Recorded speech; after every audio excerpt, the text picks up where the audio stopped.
Agrigento, una città a vocazione turistica che è stata anche candidata a capitale della cultura, un tentativo però fallito, chissà perché.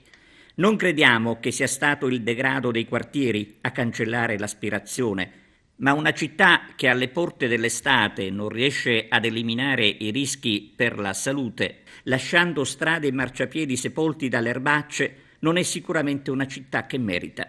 Ieri Giuseppe Di Rosa, l'ex vicepresidente del Consiglio Comunale, ha diffuso una serie di scatti fotografici, quelli che stiamo vedendo, per denunciare lo stato di assoluto degrado ambientale della zona Esseneto, che non è purtroppo l'unica zona a soffrire la presenza di erbacce infestanti, con le persone affette da problemi di allergia alle prese con i sintomi anche di grave entità. Immortalare lo squallore che mette a repentaglio la salute dei cittadini non è un semplice atto di accusa nei confronti del Comune, ma vuole essere, casomai, uno stimolo a superare le inadempienze e correre ai ripari, ma le sollecitazioni sembrano inutili. È il caso di dire che non è solo la spazzatura il problema che va risolto con provvedimenti drastici. C'è molto di più sotto gli occhi di tutti ad Agrigento, tranne dell'amministrazione comunale che sulle erbacce è totalmente assente.